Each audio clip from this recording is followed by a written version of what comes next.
The boy who missed the bus B1 level English story. Ryan checked his phone again. 8:12 a.m. His interview was at 9 o'clock. He stood at the bus stop, breathing hard. The bus had just left. He watched its red lights disappear down the wet street. No, no, no, he muttered. Rain fell softly around him. Ryan pushed his dark hair back and looked at the empty road. This was the worst morning possible. He had not planned to be late. His alarm had failed. Or maybe he had turned it off in his sleep.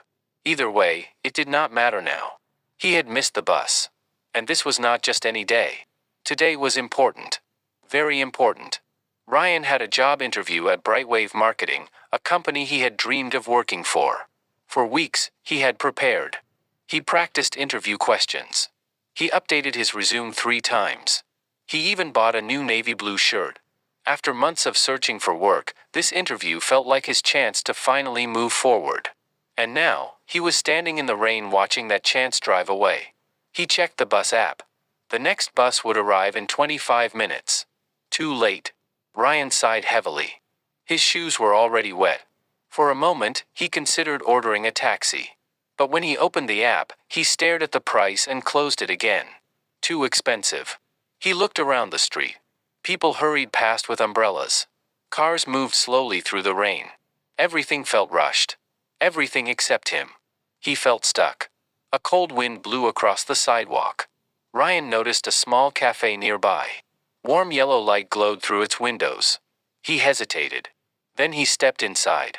The café smelled like coffee and fresh bread. Soft music played in the background. Only a few customers sat inside. Ryan found a table near the window and dropped into the chair. He rubbed his face.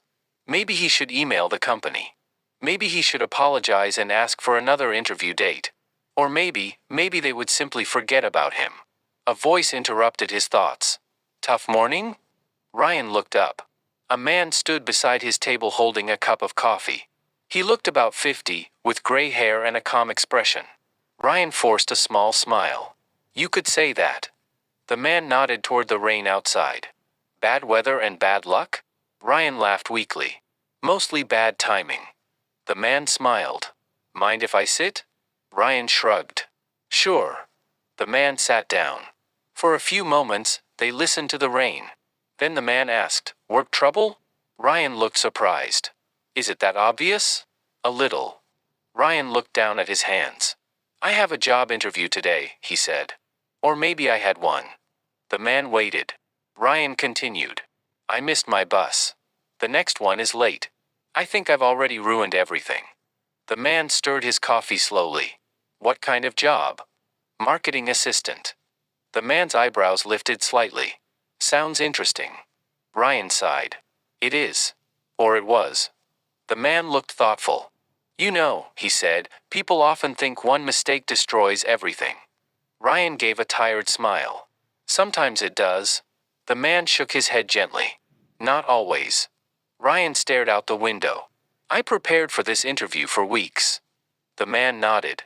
And that preparation disappeared because of one bus? Ryan did not answer. The man continued, when I was younger, I missed opportunities too. Ryan looked at him. And usually, the man said, something else happened that I did not expect. Ryan smiled politely, though he was not convinced. The man checked his watch. What time is the interview? 9. The man stood. Then maybe you should still go. Ryan looked confused. I'll be late. Perhaps, the man said. But late is not the same as impossible. Ryan looked at the clock. 8:31, still impossible. Or maybe not. The man placed some money beside his coffee cup. Then he smiled. Good luck, Ryan. Ryan blinked. I never told you my name. The man only smiled. Then he walked toward the door and disappeared into the rain. Ryan sat frozen for a second. How did he know his name? Then he remembered, his resume folder sat on the table. He laughed quietly. Maybe stress was making him dramatic.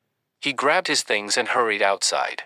Rain splashed against his coat as he rushed toward the subway station. By the time he reached Brightwave Marketing, he was wet, tired, and 15 minutes late. His heart pounded. The office lobby looked modern and expensive. Ryan approached the front desk. I have an interview, he said. The receptionist smiled. They're expecting you. Ryan frowned. Expecting him. That surprised him. She directed him upstairs. Ryan adjusted his wet shirt and entered the meeting room. Then he stopped. His eyes widened. Sitting at the interview table, holding a cup of coffee, was the man from the café. The man smiled calmly. Ryan could barely speak. You. The man nodded. Good morning again. Ryan stared. What are you doing here? The man leaned back slightly. I'm Daniel Carter. Ryan looked confused. Then the man added, creative director at Brightwave. Ryan's mouth fell open. The room suddenly felt very quiet. Daniel smiled. I hope the coffee helped. Ryan sat down slowly. His face burned with embarrassment. I'm so sorry I'm late. Daniel waved his hand. You are late, he said. Ryan lowered his eyes. But, Daniel continued, you still came. Ryan looked up. Daniel folded his hands. And that tells me something important. The interview began. And strangely, Ryan no longer felt terrified. Because somewhere between missing the bus and sitting in that room, he had learned something. Sometimes a missed bus is not the end of the road. Sometimes, it is only the beginning.